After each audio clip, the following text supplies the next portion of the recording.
The Easter event just arrived, so I decided to do the Flyte Character Analysis I've been wanting to do for a while. Much like other subjects of my previous character analysis, Flyte is a really great character. He's very down to earth, pun intended, and he's super caring and worries for others, especially his little sister Flutter. He seems kind of bland on the surface, kind of a straight man for the tunes. His personality is so normal and casual, it almost throws you off. With all the more over-the-top and expressive tunes, he really stands out as being awfully boring. And this is where most people stop looking into it. But you know that's not how we do it around here.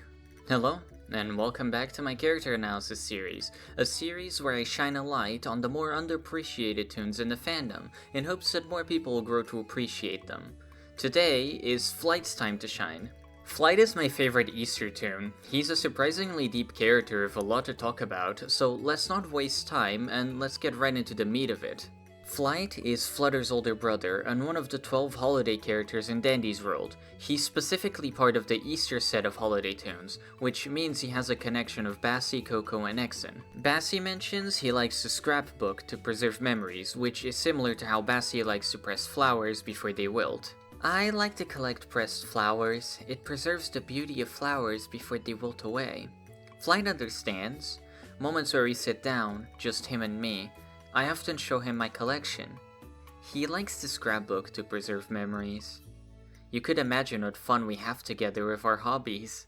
And his trinket is the scrapbook he uses to store things, most likely pictures. While Flyte seems like a pretty normal stand-up butterfly, there's something odd about him, don't you think?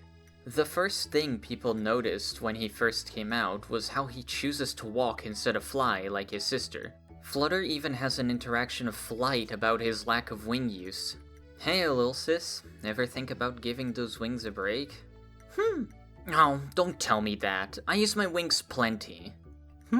Sure, you're a faster flyer, but that doesn't mean I don't fly enough.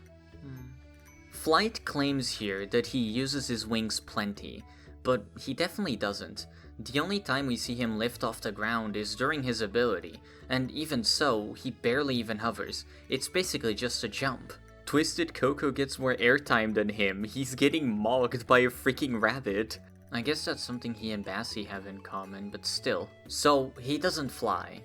But why is that? Well, when Scrapbook originally came out, it had a little description to it, just like how Brick does. Memories can sometimes weigh you down. But as it says on the wiki, it was quickly removed. I think this was the case because maybe Quell didn't want to give too much away. The first Easter event was, of course, more Bassie focused. I'm hoping this event has more Flyte lore. Maybe behind that locked door, but anyway. That's just wishful thinking. Flyte in general has a huge theme around memories that often goes unnoticed by most people. One of his elevator voice lines is, "Wow, I'm creating tons of memories." Can't say they're all great though.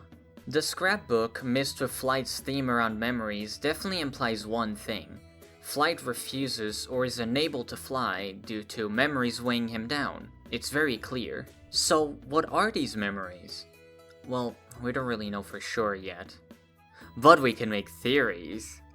Okay, so bear with me for a second. These next few interactions might sound completely random and unrelated, but I swear it'll all make sense when I circle back. Flyte worries about Flutter a lot, to the point where Flutter has asked Bassie to tell him to stop. And yeah, of course, it's normal for older siblings to worry about their little siblings. Of course I miss you when we're apart. I hope you've been out of trouble without my eye on you. I know, you're grown, but I can't help but worry. Alright, I'll try not to worry as much. Just for you. Flutter is so lovely, though she asked me to tell Flyte not to worry so much about her. I can't do it though. Confront him about caring for his family? Doesn't seem right. I'll leave that between the two of them. So, we know Flyte worries about Flutter, to the point where it annoys her to some extent. But this worry doesn't stop at Flutter. He worries about Coco, telling her to be careful who she helps because it could be dangerous if she helps the wrong person. Coco, wait a second. Oh, hi Flyte, what's up? You're always so quick to help everyone. Maybe you should slow down a little. I mean, I can try to slow down a little bit. Did something happen? I just don't want you helping the wrong person, you know? Could be dangerous for you. Well, Flyte, I think everyone deserves a little help. He worries about Roger. Hey there, Roger. Any luck with your investigations? Not too great, honestly. I haven't been able to make any headway at all. Does that mean you're gonna call it off for now? Of course not. I can't just give up because of a rough patch. I really think you should be careful, Roger, before you find something you don't want to know. Thank you for this conversation, Flyte. With Roger, he's actively trying to discourage his investigation to not find something he doesn't want to know. Flyte even seemingly worries about himself. Bassie, are my wings looking about right? Huh? Why do you ask? Are you okay? Yeah, I'm alright. I just don't want to stretch them the wrong way or something. Flyte! Sorry, jeez. I didn't think you'd get so worried about that. Flyte is incredibly concerned about everyone, to the point where it borders on paranoia to me. A decent chunk of his voice lines of other tunes are him just worrying and being paranoid about what might happen to them, and he seems incredibly pessimistic in his voice lines as well. I feel like I'll be doing 50 more of these or something. Flyte seems like a classic case of an overthinker, possibly anxiety, but a different kind than what Louis has. As someone who also tends to fall into that same trap, I relate deeply with Flyte, which is why he's one of my favorites. He definitely does a good job of hiding it, but it seems like he always thinks up of the worst case scenarios every time, and it makes him super paranoid about anything going wrong.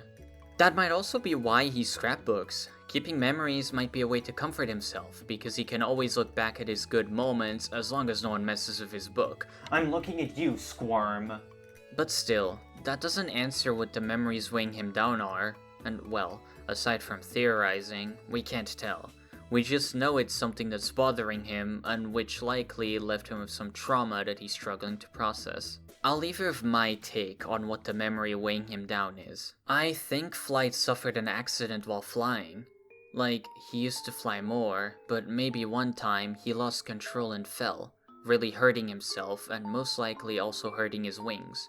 No matter how gruesome, it could have been a simple tear that Delilah fixed, or something horrible like an entire wing getting ripped out.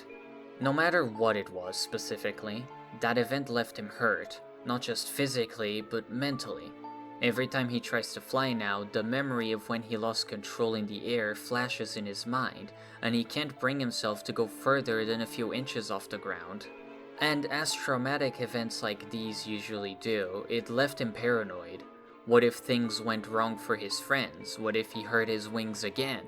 So he's constantly making sure they're okay, trying to stop them from committing mistakes even if they're not doing anything that bad. I'm personally drawn to this interpretation of Flyte's character. As someone who also suffered a traumatic injury when I was young, I feel like all the red flags line up with Flyte's. Mine wasn't as bad as you'd think. I just fell in PE class while playing basketball and dislocated my knee. But still, no matter how small an injury is on the surface, those events just stick with you for a long time. Even years after it's happened, my body and mind was never really the same. Anything touching my knee immediately causes me to squirm, and I can't even lay down on my stomach anymore because my knee touching the mattress throws me off. And of course, like Flyte, I have a hard time with physical activity too. I have barely played basketball since that happened. Not that I was a big fan of basketball before, I never really cared, but even in PE, when I was forced to play it, I just couldn't bring myself to try hard on it ever again. Because what if that injury happened again? I just really relate to that, and that's why I think Flyte is someone who suffered a traumatic injury, and that's why he doesn't fly anymore. Anyway, that was a bit dark towards the end, sorry about that. But yeah, Remember, these were all my takes. I kind of see Flyte through the lens of my own experience of an injury, so I guess some people may have different ideas. So let me know your ideas on Flyte in the comments, I'd love to read them. Be sure to like the video if you liked it, maybe hype it if you have the means. Subscribe to my channel and turn on the little bell if you'd like to see more content from me. And, as usual, thanks for listening to me yap about Dandy's World once again. Goodbye.